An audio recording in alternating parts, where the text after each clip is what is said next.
নবী করিম সাল্লাল্লাহু আলাইহি সাল্লাম বলেছেন, যদি কোনো মানুষ কোনো একটা মানুষকে এমন কোনো জায়গায় অপমান করে যে জায়গায় লোকটা আসলে কোনো বিপদে আছে, ওই জায়গায় আপনি তাকে অপমান করলেন, চান্সে আপনি তার উপরে আরো চড়াও হলেন, আল্লাহ রাব্বুল আলামিন আখিরাতের শাস্তি তো আছে, দিবেনই, দুনিয়াতে এটা জমা করে রাখবেন।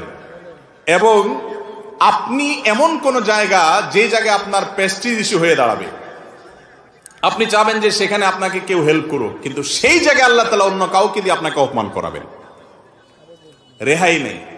কোন মানুষকে যদি তুচ্ছ করেন, অপমান করেন, তার শাস্তি আল্লাহ তাআলা দুনিয়াতে নগদ দিবেন। 4 নম্বর হলো আত্মীয়তার সম্পর্ক ছিন্ন করা। আত্মীয়তার সম্পর্ক যদি কেউ ছিন্ন করে, সেই সম্পর্কে আবু বকর রাদিয়াল্লাহু তাআলা আনহু বর্ণিত একটা হাদিস আমরা পাই, আবু দাউদে বর্ণিত হয়েছে, তিরমিজিতে বর্ণিত হয়েছে। নবী সাল্লাল্লাহু আলাইহি ওয়াসাল্লাম বলেছেন, মা মিন যামবিন আজদারু আন ইউআজ্জিরাল্লাহু তাআলা লিসাহিবিহি আল উকুবা ফিদ দুনিয়া মা মা ইয়াদখিরু লাহু ফিল আখিরাহ মিথলাল বাগি ওয়া কাতিয়াতির রাহম। জুলুম একটা কথা বলেছি, এর পাশাপাশি আত্মীয়তার সম্পর্ক ছিন্ন করা এটা এমন একটা অপরাধ, এই অপরাধের শাস্তি দুনিয়াতে পাওয়ার হকদার অনেক বেশি। আল্লাহ দেরি করেন না, তাড়াতাড়ি দিয়ে দেন দুনিয়াতে, আখিরাতে একটা রিজার্ভ রেখে। এই হাদিসে স্পষ্ট বলেছেন নবী সাল্লাল্লাহু আলাইহি ওয়াসাল্লাম, আখিরাতের শাস্তি রিজার্ভ রেখে, ওটা তো আছেই, দুনিয়াতে আল্লাহ তাআলা খুব তাড়াতাড়ি করে শাস্তি দিয়ে দেন। এবং সবচেয়ে দ্রুত যেই অপরাধের শাস্তি পাওয়ার হকদার হয় বান্দা, সেটা হলো আত্মীয়তার সম্পর্ক ছিন্ন করা। 5 নম্বর হলো ভাই লোক দেখানো আমল। লোক দেখানো আমল বা রিয়া।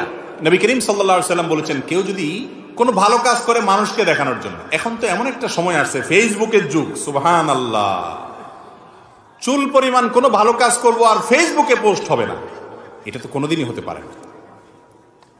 মক্কা শরীফ গেলাম আমি, আর একটা ছবি দেব না ফেসবুকে, কেমন হয়? চাইতেই হবে, ঠিক না? একটা কলা দিলাম 5 জন মিলে একটা গরিব মানুষকে, ছবি তুলতে হবে 2-4-10টা, ঠিক না? ঠিক। এই যুগে আমলকে শুধু আল্লাহকে দেখানোর জন্য করা এটা কঠিন হয়ে গেছে। 3 ব্যক্তিকে দিয়ে জাহান্নাম উদ্বোধন করা হবে, তার ভিতরে 3 ব্যক্তি হলো রিয়াকার, জাহান্নাম শুরুই হবে এদেরকে দিয়ে, এদের আগে কেউ জাহান্নামে যাবে না। কারি তেলাওয়াত করে, সবাই বাহবা দেয়, আল্লাহু আকবার বলে, মাশাআল্লাহ বলে, আল্লাহ বলবেন অনেক সুন্দর সুর দিছিলাম, কেরাত ভালো পারতা, কি করছো?